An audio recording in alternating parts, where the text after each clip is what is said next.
J'ai déboursé plus de 80 000 dollars pour les études de ma femme Nicolas, après que ses parents aient refusé de la soutenir financièrement, persuadés que ces études ne servaient à rien puisqu'elle finirait par se caser et fonder une famille, une idée que je ne pouvais accepter.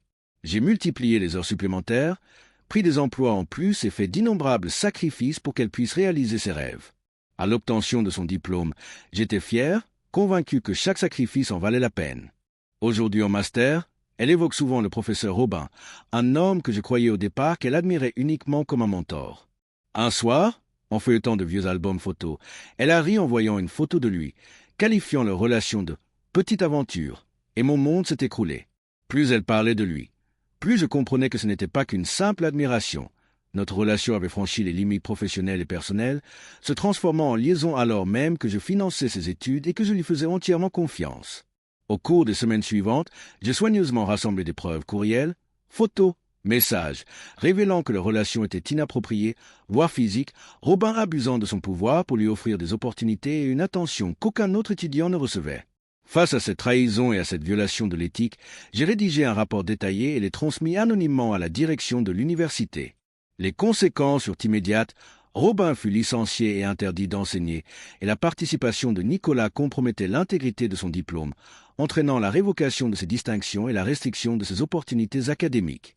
Furieuse, elle m'a accusé d'avoir ruiné sa vie, mais je suis resté ferme, sachant que justice avait été rendue. Les suites de cette affaire ont ravagé notre mariage. Je ne pouvais accepter qu'une personne puisse penser qu'un tel comportement était acceptable. Nicolas a tenté de justifier ses actes, prétendant que c'était nécessaire pour réussir, mais j'ai vu clair dans son jeu et j'ai décelé un schéma récurrent, bien au-delà de ce seul incident. Incapable de rester dans cet environnement, je suis retourné chez mes parents. Là, j'ai surmonté le choc et la trahison, bloqué les appels et messages incessants de Nicolas et de ses parents, et compris que je ne pouvais plus rester marié.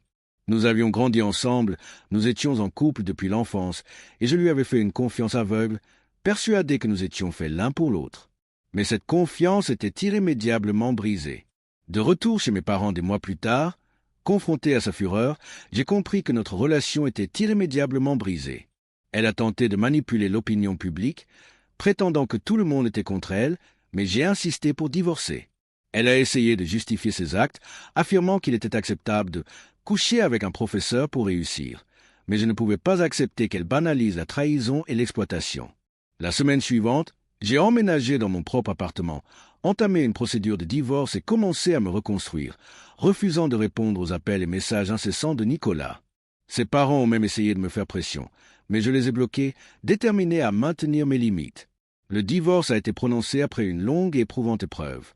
Nicolas a tenté de justifier ses actes devant le tribunal, mais les preuves étaient irréfutables et les biens ont été partagés équitablement, sans pension alimentaire.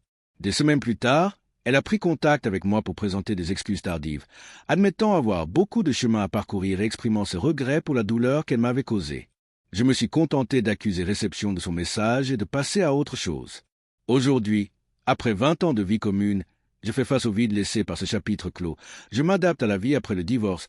J'essaie de surmonter la trahison et j'apprends à me faire confiance à nouveau, convaincu que partir était la bonne décision, même si certains jours restent empreints du souvenir de mes sacrifices et de mes pertes.